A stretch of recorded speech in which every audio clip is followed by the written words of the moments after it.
Alright, so this video is going to be on what Jimi Hendrix plays while he sings on his filmed recording of Hear My Train Comin'. So basically he plays, I think, 3 choruses of singing after both the false start intro and the actual intro to the song. So what I'll do is break the song up into 3 sections for each different chorus. And I think hopefully I'll have organized the parts separately so that you can navigate through in the info section. And yeah, so of course he plays 12 string in the video, but it really won't matter whether you play a 6 string or a 12 string. You'll need to get your guitar into standard tuning, but a couple steps below what you typically tune your guitar to. It'll be standard tuning, starting with a low C note. And all the rest of the strings will of course be tuned accordingly. And I'll have the actual note names, again, below in the info section for you to double check. Alright, so what I'll do is just start with that first chorus, play it once through, we'll discuss it, and then we'll keep going.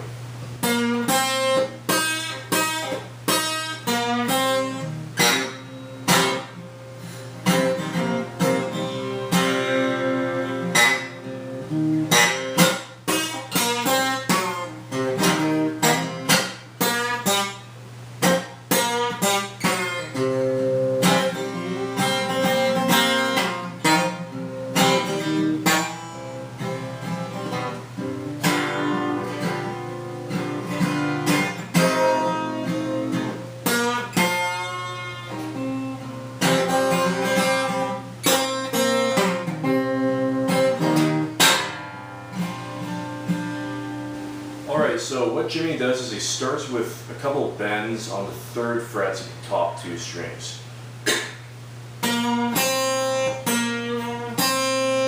Alright, so on the 3rd fret of the 5th string, you'll just kind of be throwing a little bit of vibrato and just kind of pulling up on it, just a hair. And at the open top string, bend on the 3rd frets now.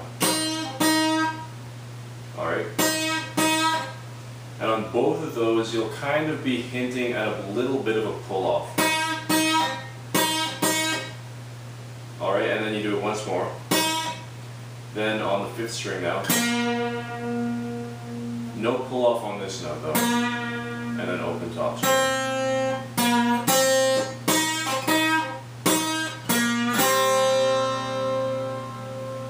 Okay, I guess I did a little bit of a pull-off. It ends up working out either way. And okay, so past that, what we'll do is jump down to the bottom string. Alright, so just a bend on the 3rd fret again. Hammering into now the 2nd fret of the 3rd string. Now, with regard to the hammer-ons in this song, it's really important to make sure that your hammer-ons are very tight and precise. Jimmy almost, I don't know, in my opinion, almost uses it more as a percussive effect.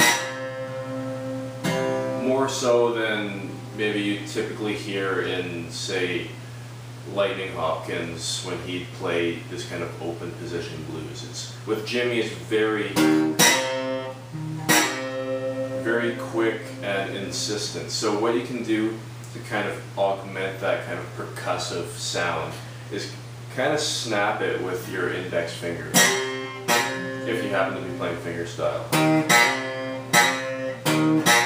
Alright, so then what he proceeds to do is just picks the bottom string and then kind of aggressively strums those top 4 strings and make sure to be fretting a partial E major chord. So the way to do that will just be the 2nd fret of the 3rd string, 1st fret of the 4th string. And by partial E chord, that will mean that you'll be omitting the A string from the equation. So omitting it will mean that you're both not fretting it and not allowing it to sound.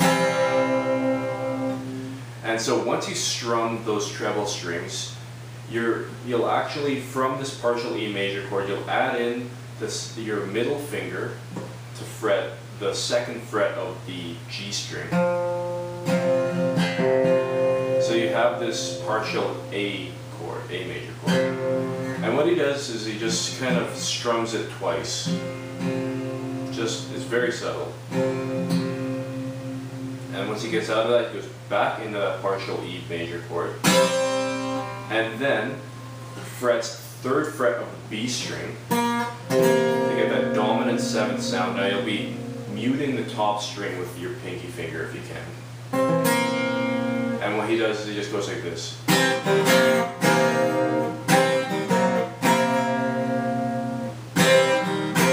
So strum down, on the way up, it'll kind of be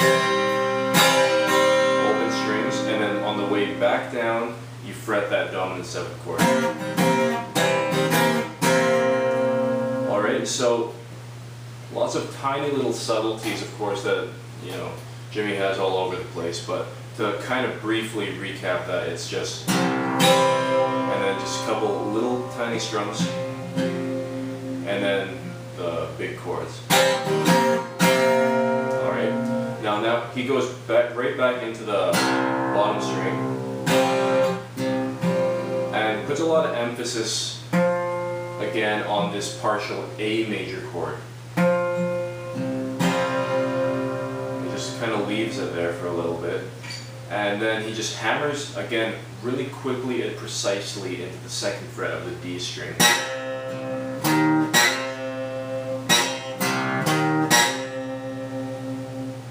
As you can hear, same kind of bend series of notes on the bottom string. And then once again, so.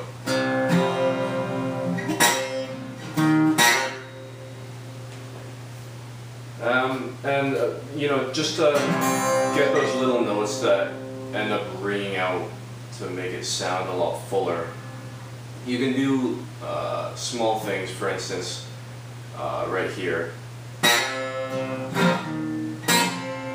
You can do upstrokes with the thumb, so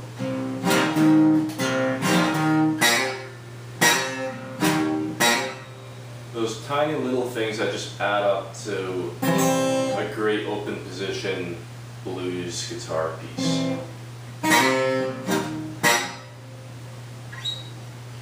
Okay, and once you finish that,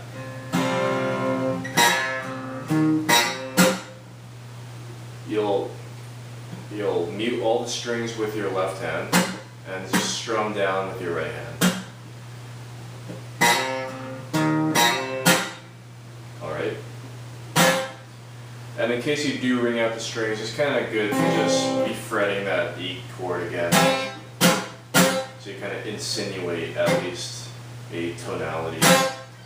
Alright, so then he gets into a little single string series of notes here.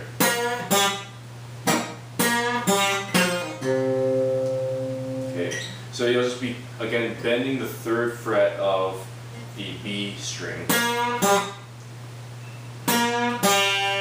And then now that, everyone knows the sound, the classic blues bend, the 2nd fret of the G string.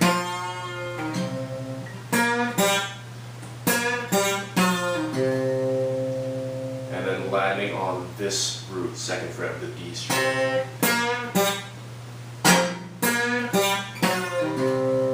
Now remember to add that 2nd palm muted strum. After this, you have a 2nd one here.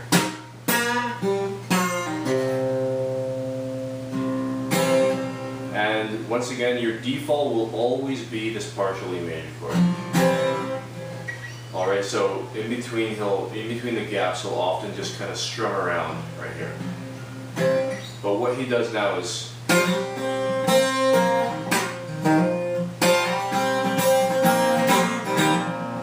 alright, so what that is just a slide on the G string into the 4th fret. And you'll have your, this gets kind of specific here, but what I notice works really well is if you have your middle finger ready to go, sitting on top of the strings, but not fretting the 3rd fret of the B string. Now what that will do is mute the B string, so that when you're kind of strumming up and down here, and you have to remember Jimmy's going to be using a pick, so he's going to be going back and forth doing alternating strokes, which I'm kind of imitating by sweeping my pointer finger back and forth, is it allows you to isolate the strings that you want to ring out, which are the G string and the top E string. And then once you're ready to fret that 3rd fret, which you'll need to do, your 2nd finger will be ready to go. So it's kind of a preemptive thing, while also a functional thing to mute that B string, with regards to why you might want to have your middle finger ready to go there. So once again, once you slide up, you'll kind of be strumming back and forth, and then once you're ready to fret that string, that's what you'll be doing. So fretting, so picking that 3rd fret of the B string, quick slide back from the 4th into the 2nd fret of the G string, and then a hammering on, pulling off trill. Alright.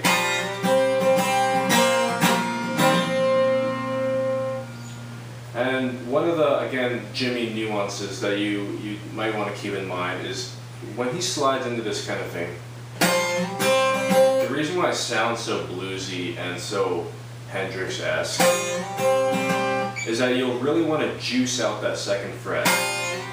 So it isn't just a quick slide in. That's not what you want. If you want to imitate what he's doing, it'll be you sitting on that 2nd fret that really juices out that bluesy sound.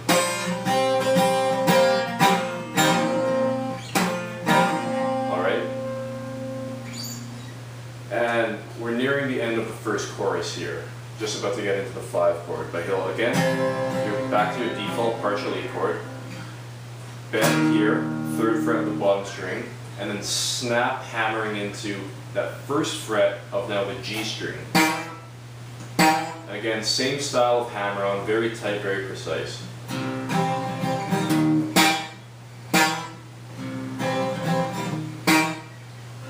Back into the default.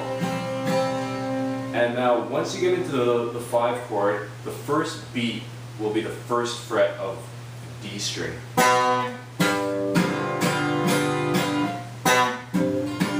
So 1, 2, 3, 4, 1. Alright, so once you get that note kind of in your head, it's not very intuitive because you'd think it would be a pickup. But it's not, that will be the 1st beat.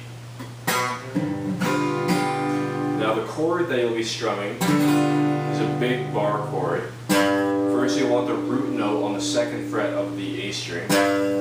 Then your ring finger will be fretting the 4th frets of D string, G string, and B string. So you got this root note and the bar, and then your pinky finger will just barely be grabbing into the dominant 7th of the 5 chord, which will be the 5th fret of the top string.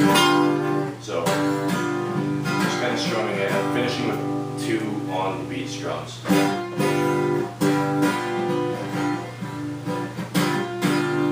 Alright, now you'll be moving this chord shape down 2 frets to get into the 4 chord. Of course now you've got an open string, so you only have to do this chord shape. Now here, we'll just strum around and get back into that right there.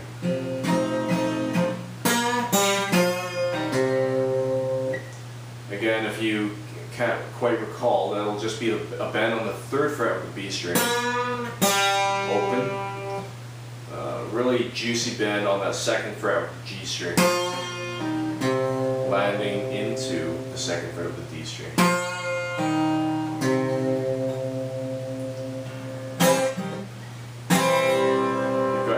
default chord there, and what he does is he finishes it off with, again, a really Lightning Hopkins style lick.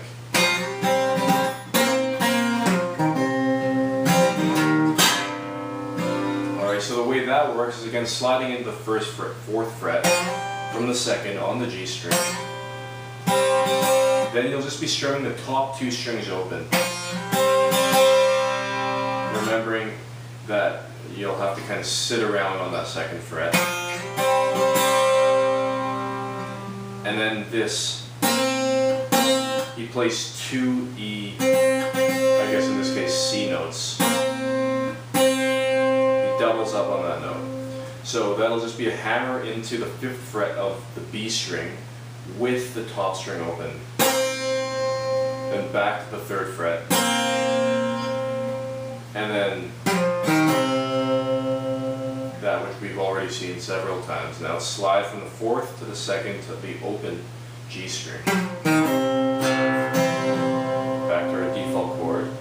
Now bend on the 3rd string, and then another very precise hammer on into the 2nd fret. And now you'll just be strumming out that B7 chord. And the shape of that B7 chord, just so that we leave nothing in the air here, is just 2nd fret of the A string, 1st fret of the D string, 2nd fret of the G string. Now you can leave those top 2 strings open just so that. Alright, so if we go through that one more time.